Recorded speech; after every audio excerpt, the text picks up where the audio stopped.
महल है। जंगलिया या भैया जी से वादा भाई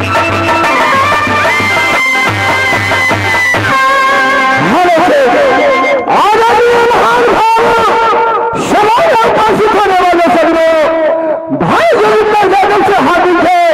हार्दिक अभिनंदन है जन्मन है। बड़ी खुशी की बात है, हर साल की हाथी और यहाँ कृष्ण भगवान पूजा का आयोजन हुआ। भाई जोगिंदर यादव का मनोरंजन करने का मौका मिला। आप लोग एक बार कृष्ण भगवान को नाम से बुलाएंगे, साथी बड़ी खुशी की बात होगा। हेलो इसमें लाइन दीजिए ना। वो hello hello hello hello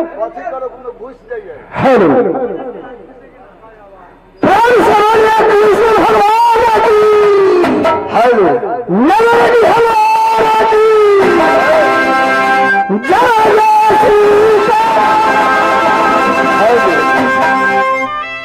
Goswami Tulsidas ji Ramayana में लिखते हैं साथी।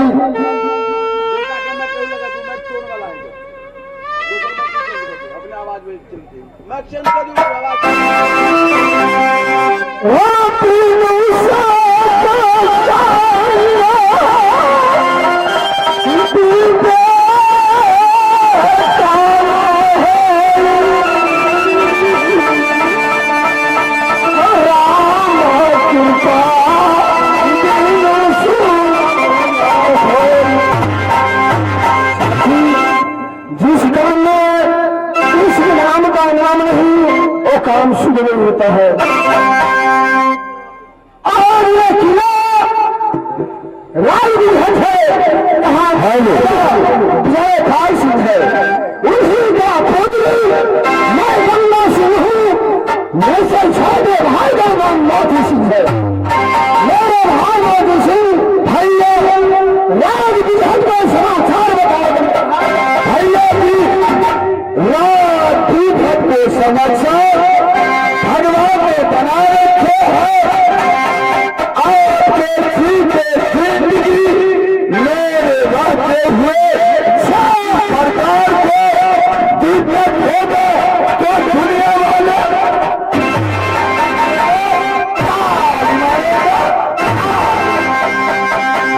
क्या नहीं मोदी सिंह जब मेरे भाई बंगला पर उपस्थित रहते हैं तो हर समय में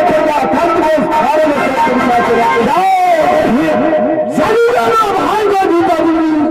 ये राज धन को प्रजा धन दिखता दूंगा। दोनों भाई का नाम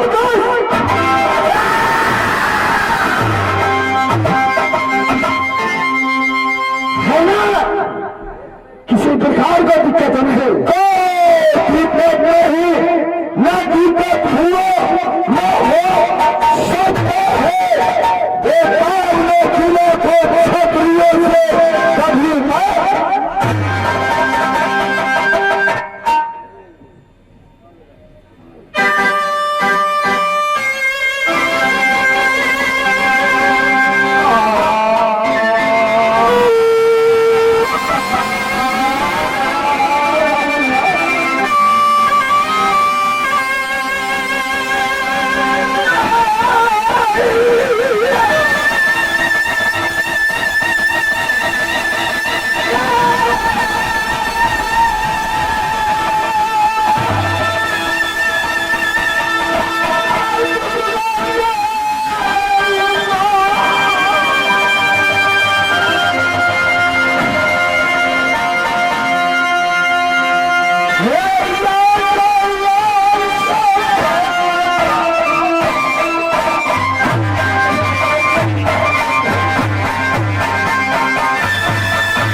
सही बात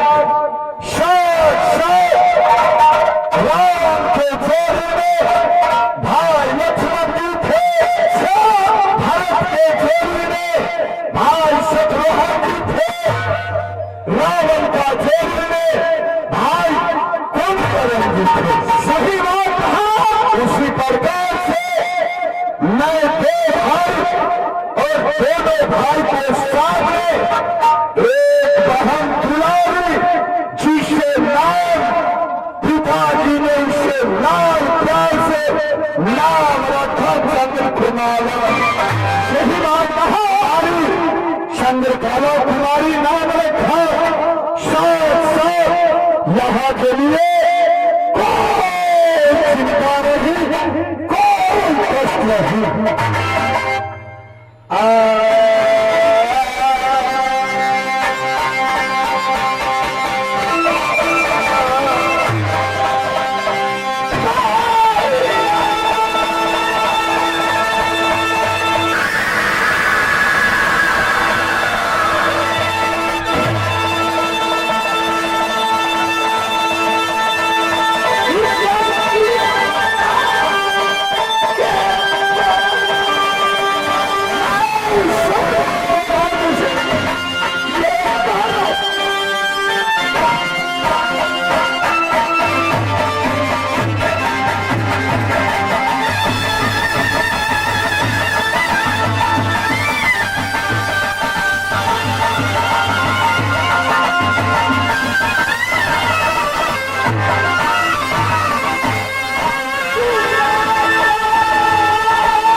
चंद्रकला रखा क्यों नहीं कहा बेटा, मैं तो झाड़ पर में मुझे दिल पर उतर चुका है। और भी राजधान पर चाहिए है, राजधान करवाई तुम मेरे घर हो।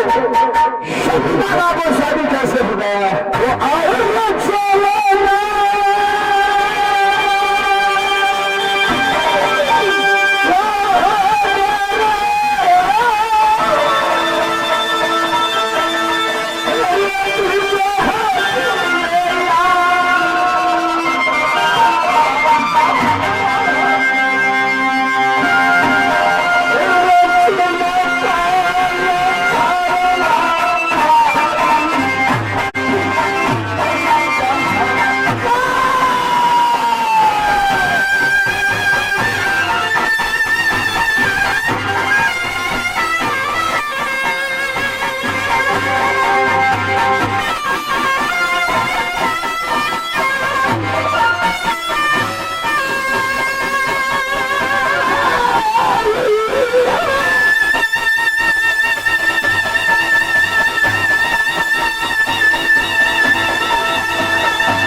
होगा, फिर बैठ कर लड़ाई करेंगे। क्यों नहीं, यहाँ से चल के बैठूंगा, साथ साथ कुछ वापसी बातें करूंगा, इसके बाद देखूंगा। चलो ये सब होता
की कारण है महाराज। क्या कारण है?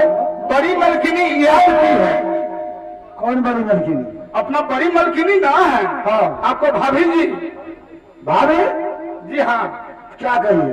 कहीं जाओ, हमें देवर को बुला करके ले आओ। अरे बेहुदा, तुम्हें मन पागल हो गया क्या? कौन पागल? मैंने मलकिनी बुलाई है, जो बात कही है वही बात ना हम कहेंगे। मलकिनी किसने बुलाई है? कुछ मालूम है कि सोने पहले बुलाई? अब उनका हम की है नो है, उस सब बात हम की जाने के लिए। उस सब बात जाता, सिर्फ कहिए बुला करके देवर जी के यहाँ ले आओ। ले आओ जी। भाभी है कहाँ? अच्छा से है ना? बेचैन है। ये साला बेचैन क्या होगा? भगवान जाने। बेचैन है जी। सही कहते तुम। अब आपको लिए बेचैन है कि ऊपर वाले को देन है इसलिए बेचैन है? वो तो विधाता का मीरा।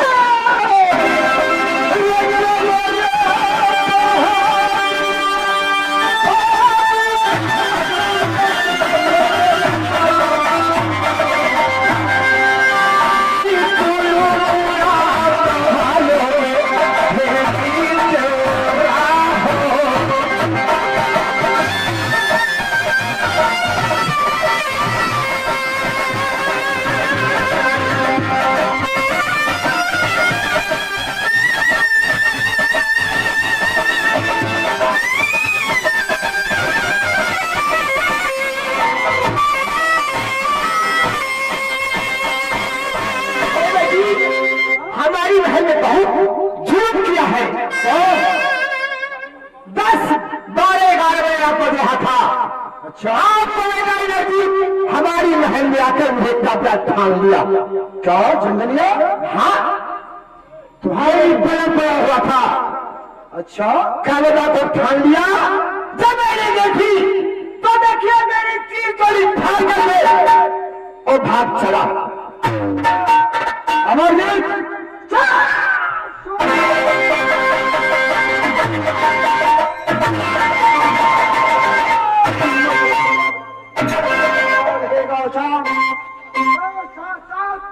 मेरे साथ तुम्हारी फैसला बात को न कर सकता। हाँ जिस थाली में बात खाना उस थाली में नहीं खा सकता है।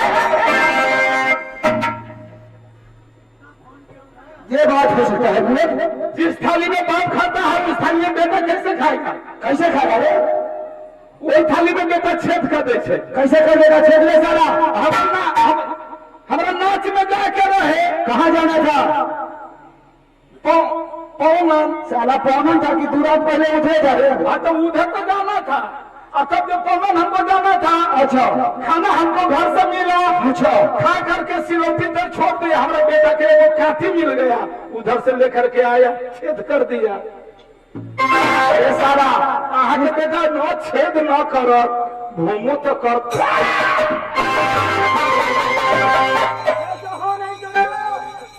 उधर का बात तुम्हारी बात को मैंने समझ गया। आज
चढ़ जाएगी।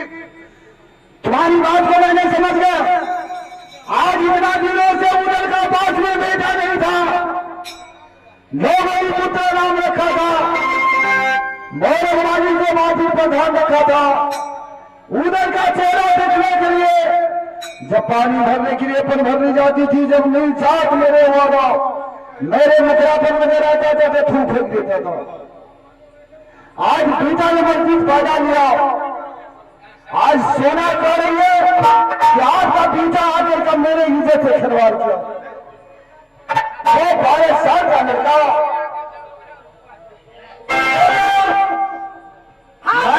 गाना को समझ गए और जितने पब्लिक है सब समझ जाएगा।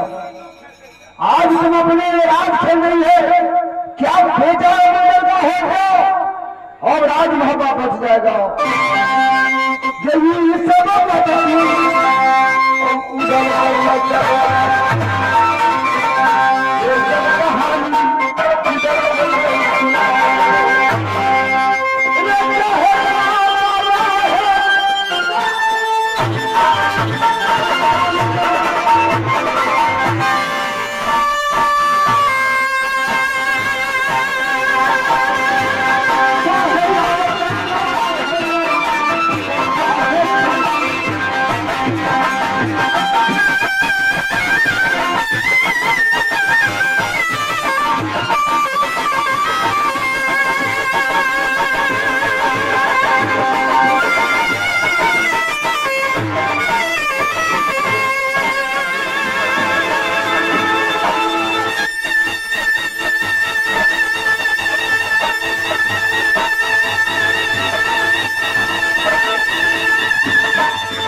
इतने भी आप देने की खबर आ गए, तुम कहे पकड़ लिया फिर?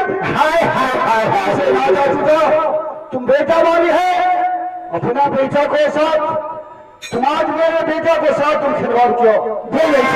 उधर का जब बेटा हुआ तो इंदर का मान प्यार कमी हो जाएगा।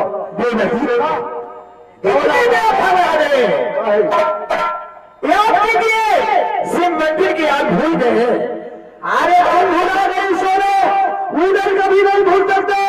कनामाई सच्चाई छुप नहीं सकता है, बनावट का फूलों से खुशबू आ नहीं सकता है भारत का फूलों से। मैं नहीं भूलूंगा, तुम भूल जाती है कहना है।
मैं समझता हूँ हमारे कवि आज कहे हैं कैसे इतनी बात करिए तो आप घबरा जाते हैं, खाली जमाने इतना होते ही रहता है।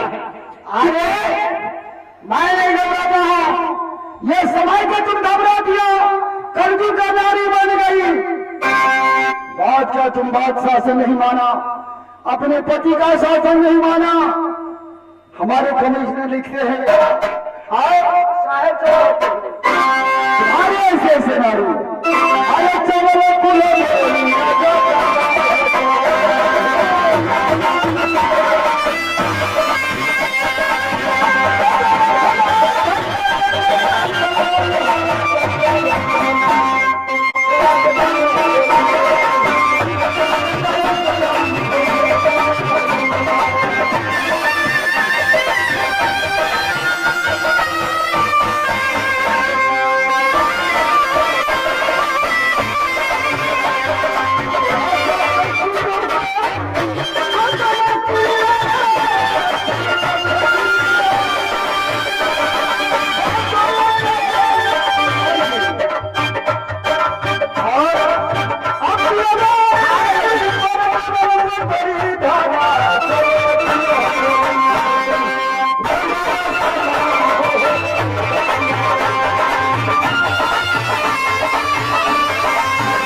से नारी इस दुनिया में जब अपने पति का नहीं चिन पाया, सास ससुर का नहीं चिन पाया, माता पिता को नहीं पहचान पाई वो पत्नी, और क्या है इस दुनिया में तुमसे कितना सुंदरी हो, कितना तुम भी ज्ञानी हो, लेकिन माता पिता और जहां जिस गांव में शादी जिससे हो जाता है उसका कहना नहीं, यदि पत्नी खुश हो जाता है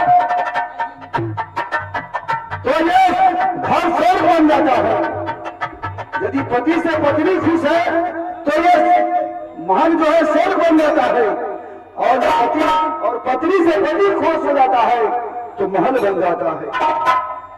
इसलिए कि परम दया जो धन बनाए हैं स्वर्ग लिखे हैं कि आज तुम हमारे साथ वादा किया और क्रोध पैदा कर दिया, आप कहती हो कि देवर मैं मजाक करी, बात को छोड़ दीजिए, आप चलिए महल में बैठिए, शिव मंदिर को प्रेम के याद कीजिए।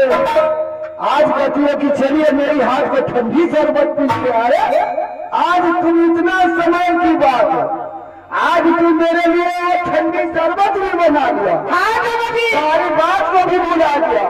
मेरी तुम्हारी जब साफ विचार है तो मैं भी तुम्हारी बात को क्रोध को हटा दिया। ये भौजी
सोना जानती है, देवकी हमारे मुट्ठी के जाएगा कहा,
ना नासा उल्टी जादो सब जानते हैं जिसमें जादो कोई नहीं जादो से मार करके लेबर जी को सुने सर्वत्र यादव फिरा के प्रदेश से नासा में मोहल्ले मेरी नाम है सोना राधा